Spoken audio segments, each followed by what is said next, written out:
Bonjour, c'est Fabien. Dans cette nouvelle vidéo, on va voir comment se connecter avec un client FTP directement sur son hébergeur gratuit, l'hébergeur que j'ai déjà présenté dans plusieurs vidéos. Donc si vous n'avez pas suivi les premières vidéos, je vous invite à les regarder, vous allez comprendre un petit peu pourquoi je vais donc faire cette connexion et cette manipulation avec l'hébergeur WebHost, un hébergeur gratuit qui permet donc de créer un site pour le tester, de créer des bases de données, d'utiliser du PHP, même de créer des tâches cron, de faire des redirections, bref, pas mal de choses que j'ai présentées dans les vidéos précédentes. Donc maintenant, dans celle-ci, on va voir comment se connecter. Dans la précédente, on a vu comment se connecter, mais au niveau du FTP, mais dans un navigateur. Maintenant, on va utiliser un logiciel comme FileZilla. Donc FileZilla, qui est un logiciel, un client FTP qui va nous permettre de nous connecter sur donc un serveur FTP, puisque également WebHost propose cette fonctionnalité. WebHost qui fait partie de l'hébergeur Hostinger,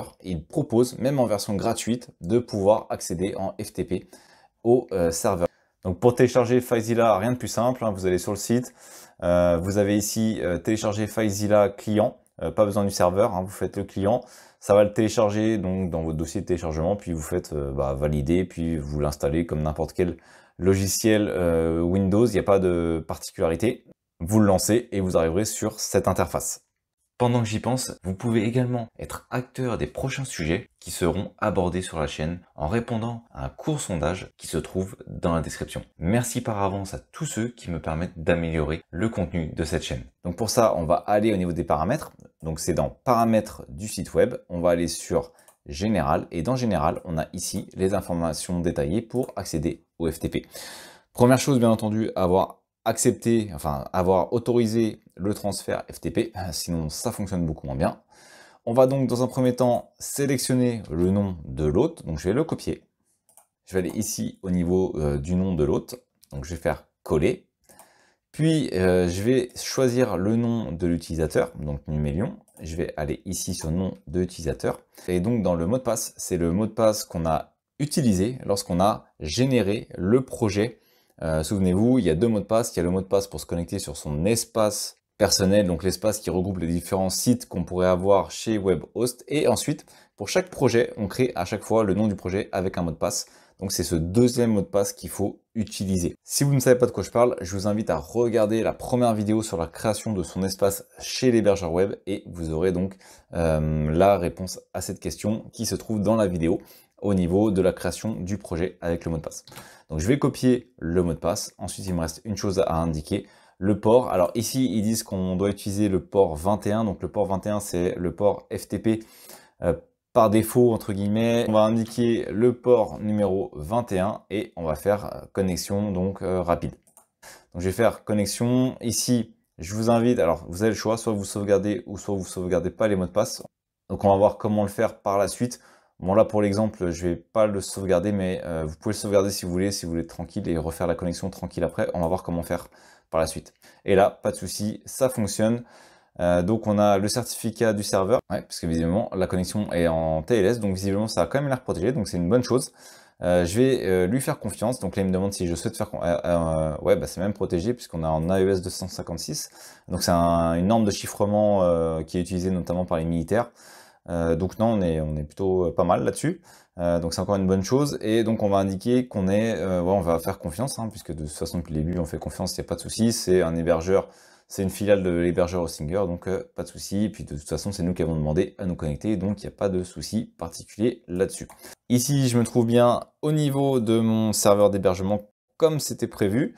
Je suis bien, hop, on va retourner ici. Donc ça c'est la version navigateur, donc la version d'hébergement navigateur. Et ici, hop, on va vérifier qu'on est bien au niveau du serveur. Alors là, je suis dans le dossier public HTML et hop, au niveau de mon client FTP, je suis pas dedans. Là, je suis au niveau de la racine, donc je suis ici. Hop, voilà. Donc là, on peut voir que j'ai exactement la même chose. Si maintenant je vais dans public HTML, je rappelle dans public HTML, c'est là où sont les fichiers visibles depuis l'adresse URL qui se trouve ici. Donc mon site s'appelle Numélion et ensuite on a le nom de l'hébergeur WebHost. Mais voilà, après on peut d'ailleurs changer ce nom de domaine, on verra ça plus tard. Mais en tout cas, si je souhaite y accéder, si je souhaite accéder au fichier, eh bien ça se trouve dans public _HTML. Donc on peut voir que d'ailleurs qu'on a eu une erreur au niveau de l'échec. Bon, ça peut arriver, pas de souci. Vous faites un clic droit et puis vous faites actualiser de nouveau pour qu'il recommence en fait la connexion. Donc si jamais vous avez une erreur au moment d'une connexion, c'est juste que la connexion s'est perdue entre les deux. Bon, ça peut arriver, hein. Vous faites un clic droit, actualiser et de nouveau on a les fichiers qui apparaissent comme prévu. Donc on peut voir qu'on a bien exactement la même composition. Donc qu'on soit dans le navigateur ou qu'on soit dans son client FTP, eh bien peu importe. Donc là je peux quitter le navigateur et maintenant on va se concentrer sur le site ici. Donc j'ai le site index.html. Donc ce que je vais faire, c'est que je vais créer un nouveau fichier. Tac, on va indiquer P, on va dire mon fichier FTP, voilà. Et je vais fermer ma balise P. Donc le P, c'est le paragraphe en HTML. Hop, et puis on va positionner sur le bureau, on va dire ftp.html. Et je vais faire enregistrer. Donc là, je viens de créer un fichier sur mon bureau. Ce fichier, il est ici. Je vais le transférer directement sur mon serveur. Donc je le fais glisser au niveau de mon serveur. Voilà. Et désormais, on peut voir transfert réussi. Et il est bien parti sur le serveur, sur mon hébergeur gratuit. Et maintenant, si je souhaite y accéder, pas de souci. Hop, je retourne ici sur mon site internet. Je fais le slash pour indiquer que je souhaite rechercher le fichier qui est actuellement à la racine, donc ftp.html, et je fais entrer, et comme prévu, je récupère mon fichier FTP. Maintenant, pareil, hein, même chose qu'avec le navigateur web, on peut créer un dossier, donc imaginons que je crée mon dossier, on va dire FTP, voilà, je fais OK. Ce dossier vient d'être créé ici, et on peut donc faire glisser le fichier qu'on vient de créer directement dedans. Et désormais, hop, si je vais dans mon dossier, on a bien le fichier ftp.html. Donc on va faire ici le dossier FTP, ça c'est le nom qu'on vient de lui donner. Et dans ce dossier FTP, on a le fichier ftp.html et je vais donc faire entrer et ça fonctionne de nouveau. Si je souhaite accéder au fichier maintenant depuis la racine du serveur, enfin du dossier permettant d'afficher donc public underscore HTML, et bien on peut voir que ce dernier n'existe plus puisqu'il est désormais dans le dossier FTP. Donc au niveau de l'accès avec le fameux client FTP FileZilla, eh bien ça fonctionne parfaitement. Donc FileZilla, maintenant on va voir comment justement enregistrer notre connexion parce que ça peut être un peu embêtant à chaque fois de le refaire. Donc il suffit d'aller ici sur Fichier, Gestionnaire de site. Vous indiquez par exemple le nouveau site, on va indiquer le nom du site, hein, on va dire Numelion Web Host. Ici on va reprendre les mêmes paramètres, donc ce qu'on vient de faire en fait, donc on va retourner sur les paramètres du site, voilà. Puis on va faire nom de l'hôte, on va indiquer le port numéro 21, donc il va dire voilà connexion FTP explicite sur TLS si disponible. On sait que ça l'est puisqu'on a fait la connexion et on avait le TLS, le chiffrement qui était bien disponible, donc normalement il va le demander. Soit sinon vous pouvez indiquer une méthode avec le mot de passe. Personnellement je préfère à chaque fois demander le mot de passe, bon après ça c'est les goûts, les couleurs. Donc à vous de voir ce que vous préférez faire. Moi je vais le laisser à chaque fois demander le mot de passe. Donc je vais juste prendre mon nom d'utilisateur. Et hop, je vais retourner ici. Je vais indiquer le nom de l'utilisateur. Et je vais juste faire entrer. Donc OK.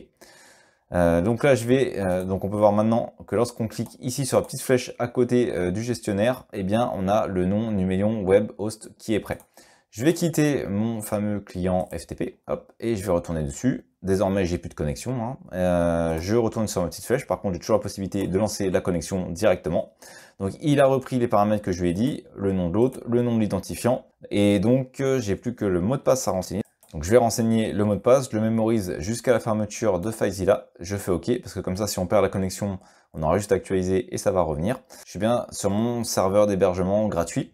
Et je vais pouvoir commencer à refaire des manipulations sur ce dernier. Voilà, donc c'est plutôt pratique d'avoir justement cette possibilité de faire une connexion avec un client FTP directement sur son hébergeur gratuit. C'est une fonction offerte justement par WebHost.